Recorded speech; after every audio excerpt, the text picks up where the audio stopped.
father's a golf professional. He was head assistant professional under Diaries at South Hearts in the early 70s before he went on the European tour. His dream was to always build and run his own golf course. In 1987, when I was 8 years old, he bought a small pocket of land near Grantham in Lincolnshire, and we created a little 6-hole golf course. And from that date, I was involved, and from then it's evolved now into what Subbrook Moor Golf Club is today. And I did that journey with Dad. So when I left school, I had a year on the golf course greenkeeping, and got asked a few times to do some small contracting jobs. One was for Grimsby Football Club. It was a very wet winter, and we put 20 tonne of sand on the pitch for them with our little Sysis spreader and 16 horsepower tractor that we had on the golf course. In those days, I was earning £55 a week with Dad, and went and did that job for 350 quid. And I thought, hold on a minute, there's probably a business to be had here. And then the second opportunity very closely after that was RAF Cranwell wanted their green spraying with some fungicide. We had all the kit, and I went there and did that. And again, it was 350 quid for a morning's work. And so how that evolved is I sent a flyer to every football club and golf club in Lincolnshire and got about a 10% response within a few weeks, really. And nobody else was doing anything like that. And that opportunity just came, and it just grew and grew and grew. The football clubs, the golf clubs in Lincolnshire. And then when I was about 20, it expanded to actually holocoring and collecting the outfield at Lords. In those days, which would have been 1997 or 8, there weren't the contractors doing what they are now. So the opportunities were there, and we sort of just grabbed hold of those opportunities. So that's really how the contracting business, which now, as we know, as Fine Turf, evolved. And it really grew very, very gradually. We had the opportunity at Lords, and we returfed Old Trafford when I was 21. So, and really that involvement at Lords, we're still there now, actually rebuilding the nursery ground. And we're at Manchester United, and we've worked for them both continually since.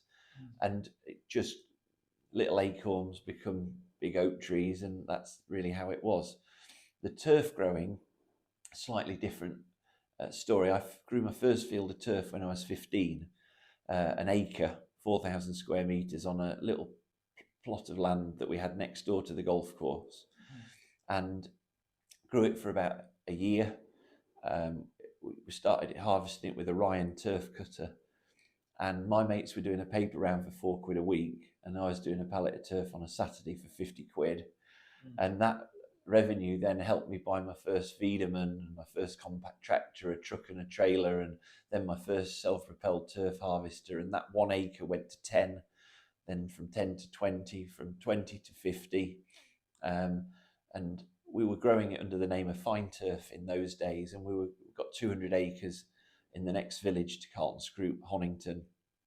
And then 14 years ago, the opportunity of tillers became for sale, and I bought tillers.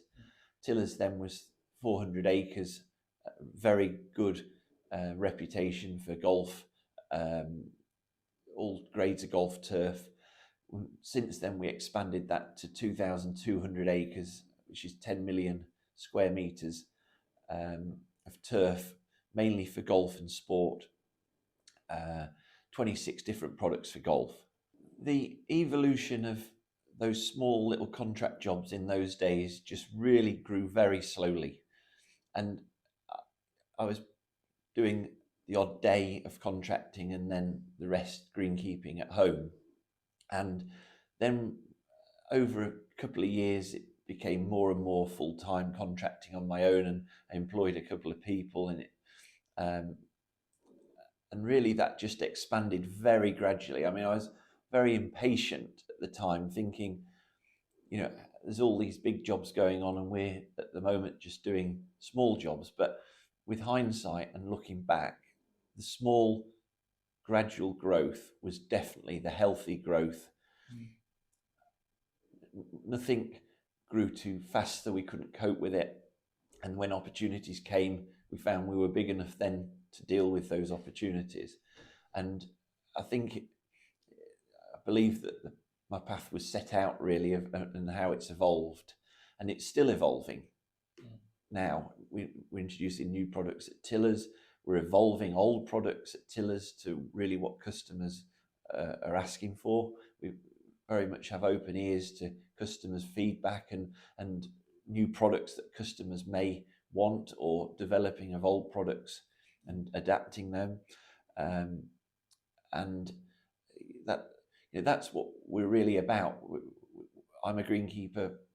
A lot of the people at Tillers have a greenkeeping background, and on the contracting, and greens and groundsman background. So that's what we're at Tillers. We try to produce the turf as if it was in a stadium or on a golf course. So the passage to play when that turf arrives with the client there's very little work to do to get the height of cut to where it needs to be, or to the root zones will be compatible for quick rooting, quick establishment, and I say passage to play. I mean, we're challenged every day. Weather is a huge challenge to turf production and to the contracting.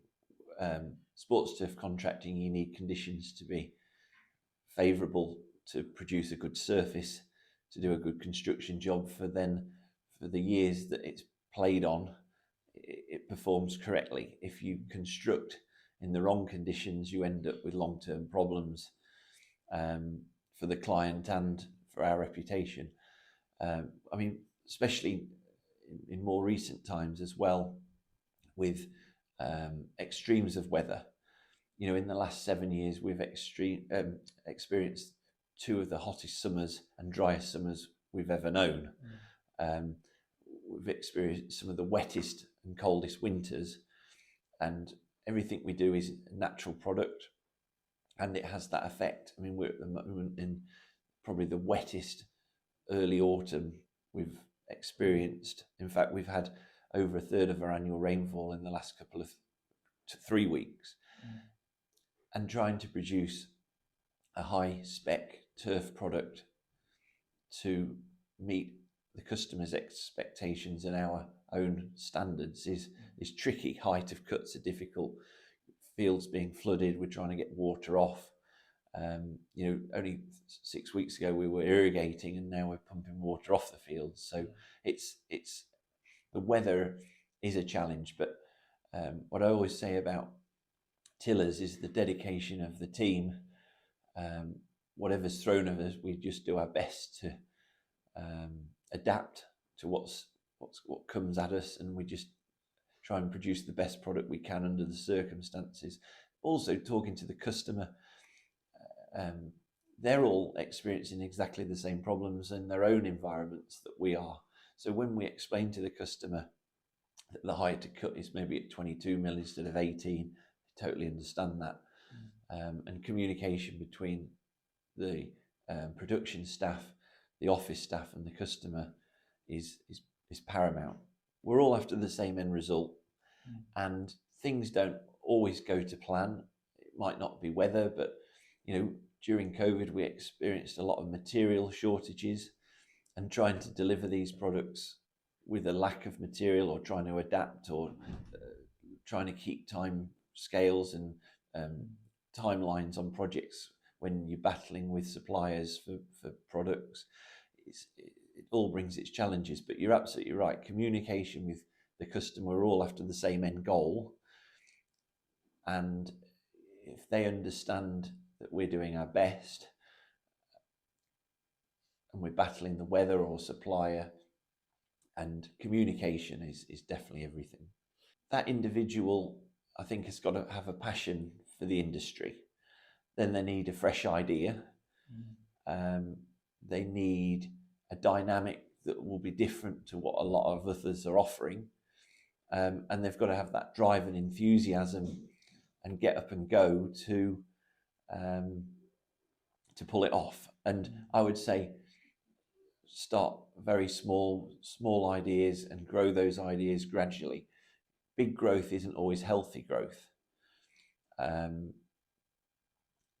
think, we've seen greenkeepers and groundsmen with unique ideas that have grown into huge businesses, which is, I like to see success. I like to see people expand and thrive, and I love a success story. But it's really graft and dedication that you need to, and that desire to win, and good customer service, keeping an open ear, letting customers talk and tell you what they want.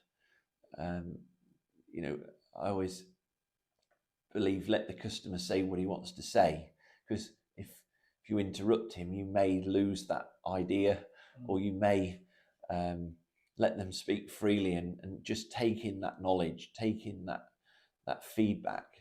Not sure we've got there yet, in all honesty. I think if you rest on your laurels, that's when it may come and bite you. I think we are continually battling weather, battling budgets, battling beating ourselves up with quality standards, fighting to win a job, fighting to complete a job, fighting materials. I don't think there's ever a time where we can sit back to this point and think, well, we've got this made.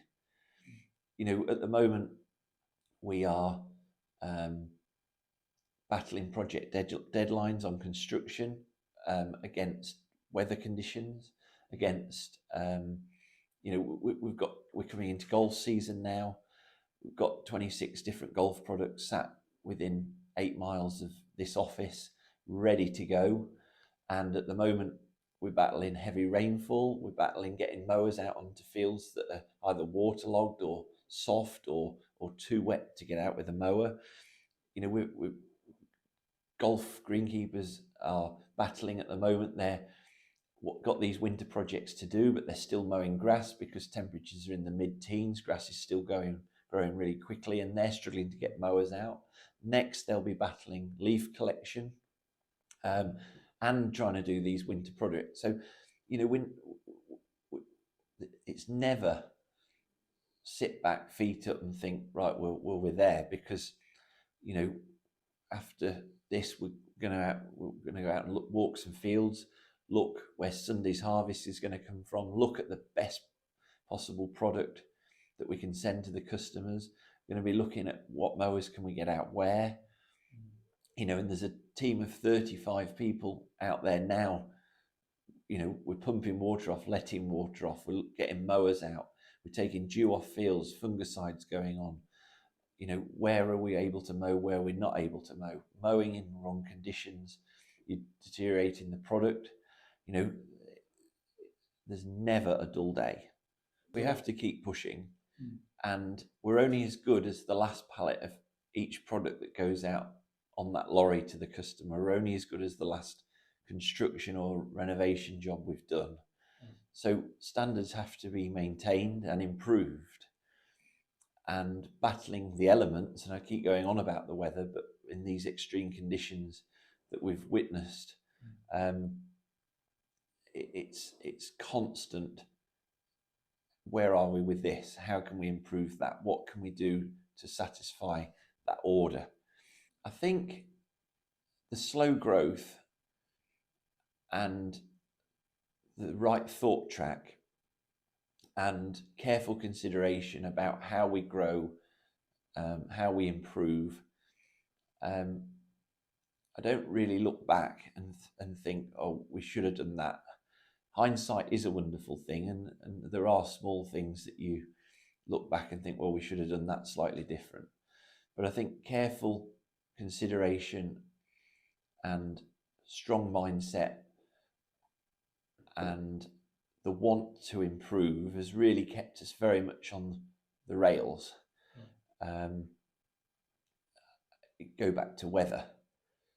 we can't control the weather, and sometimes we make a decision based on the weather forecast or what we feel may happen, and then the weather changes that, and that has a huge effect on us. And I say keep going on about it, but you wouldn't believe how those extremes of heat, of drought, of wet, of cold can really affect a business dealing with a natural product or natural products.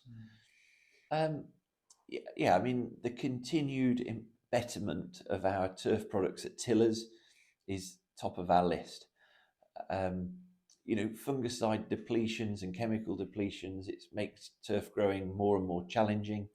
The end user wants that high standard of turf when they choose tillers. So keeping on top of that quality, keeping on top of ensuring that what we produce across the board ends up at the customer in the right condition is top priority. And that is a job in itself, just maintaining that standard without growth of products or changing of products. But we're always looking for new products. As I said earlier, we're keeping our ears open to really what customers want. Something this year, our hybrid turf in Europe is certainly a bit of a firestorm through Europe. We've just laid the pitch in Frankfurt Arena for the NFL. We're amazed by the interest we've had from the quality that we've brought into Europe, and how the pitch has performed in its early infancy, and the first game, another game on it on Saturday, and they're delighted, and there's a lot of eyes watching that pitch, and there's a lot of interest, and we've been asked to talk to some very nice clubs, and it's opened a lot of doors. So that expansion, we're able to grow turf in Holland for cool season Europe, and we're able to grow some turf in Portugal for warmer season Europe to totally cover that pitch, European pitch construction and lay in place system that we offer.